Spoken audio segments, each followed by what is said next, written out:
আমাদের বিপক্ষে যেই দল যারা নাকি মানে বলে যে ধর্মে আঘাত করা হয়েছে তারা হলো ধার্মিক, এটাই তো বোঝা যায়। তো সেই দলটা আইসা করতেছে, ফাঁসি দাবি করতেছে এবং অনেক মানে যেটা অবজেকশনমূলক, যেটা নাকি আমাদের আমাদের চরিত্রের মধ্যে নাই, আমাদের স্বভাবের মধ্যে নাই।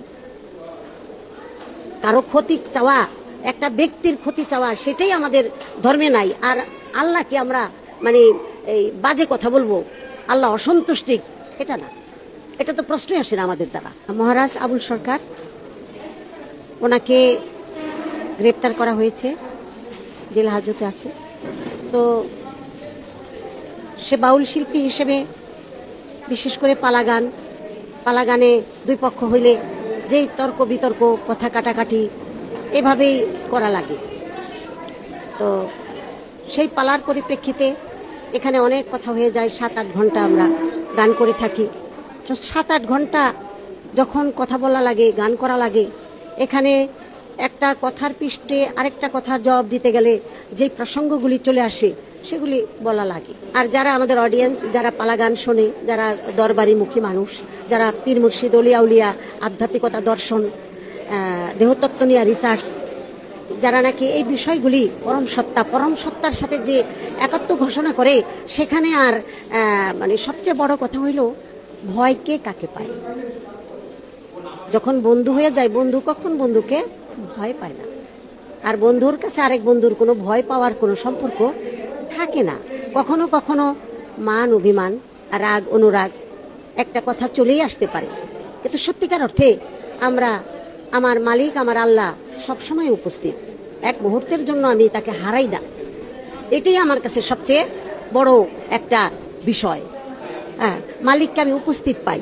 তো মালিককে যেখানে উপস্থিত পাই, আমার মালিকও উপস্থিত থাকে, সেখানে তো আমি মালিককে ভালোবাসি। এখানে ভয়ের প্রশ্নই আসে না।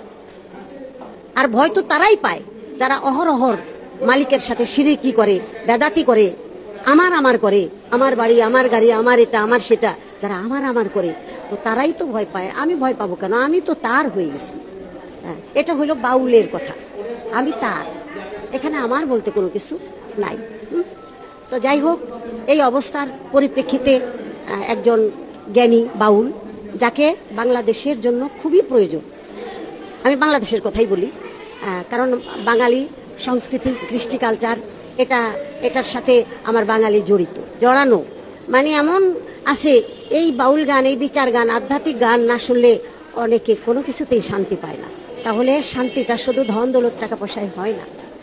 তো সেজন্য সেই দৃষ্টিকোণ থেকে আমি মহারাজ তাকে নিয়ে গেছে। সে হাসি মুখে বলে যে ঠিক আছে, এখানে নবী রসুল অলিয়া উলিয়া তাদেরকেও আল্লাহ আনছে, আল্লাহর এই সবই ইশারা তার। এটাই আনন্দ, এটাই খুশি, এটাই তো প্রেম। তার ইচ্ছা হয়েছে এখানে আনছে। এই জেল, কারাগার, এটা সেটা সবই তো তার জায়গা। এখানে যে মালিক নাই সেটা তো ভাবাই যাবে না, এখানেও মালিক আছে। যাই হোক, তো সেই দৃষ্টিকোণ থেকে তাকে গ্রেপ্তার করা হইল 19 তারিখ রাতে, 19শে নভেম্বর রাতে। তো আজকে সেটা তাকে কোর্টে ওঠানোর কথা। সেই কথা শুনে চতুর্দিক থেকে তার হাজার হাজার ভক্ত, মুরিদান, গানের আশিকান, প্রায় একটা জেলার মধ্যে 50,000 হবে আনুমানিক। তো সেই দৃষ্টিকোণ থেকে যখন শুনছে বাবাকে গ্রেপ্তার করছে, আজকে বাবাকে জামিন দিবে, তো এই কথা শুনে চতুর্দিক থেকে পোলাপান আসছে, মাগো আসি। আমি তার বলতে পারি না আইসো না, তখন তাদের উপরে ডবল কষ্ট দেওয়া। আচ্ছা আইসো, যদি ভাগ্য থাকে তোর বাবার এক নজর দেখতে পারবা। তো এইভাবে আসতেছে। কিন্তু আমাদের বিপক্ষে যেই দল যারা নাকি মানে বলে যে ধর্মে আঘাত করা হয়েছে তারা হলো ধার্মিক, এটাই তো বোঝা যায়। তো সেই দলটা আইসা করতেছে, ফাঁসি দাবি করতেছে এবং অনেক মানে যেটা অবজেকশনমূলক, যেটা নাকি আমাদের চরিত্রের মধ্যে নাই, আমাদের স্বভাবের মধ্যে নাই।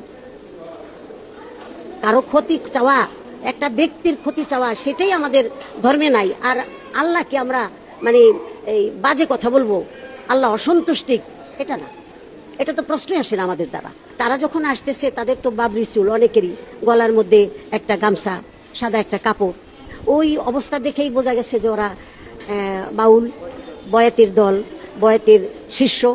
এই অবস্থা দেখেই তারা তাদের উপরে ধাওয়া করে পিটাইছে, অনেকের মাথা ফাটাইয়া দিছে, অনেকের দৌড়াইয়া মানে অনেক দূরে সরাইয়া দিছে।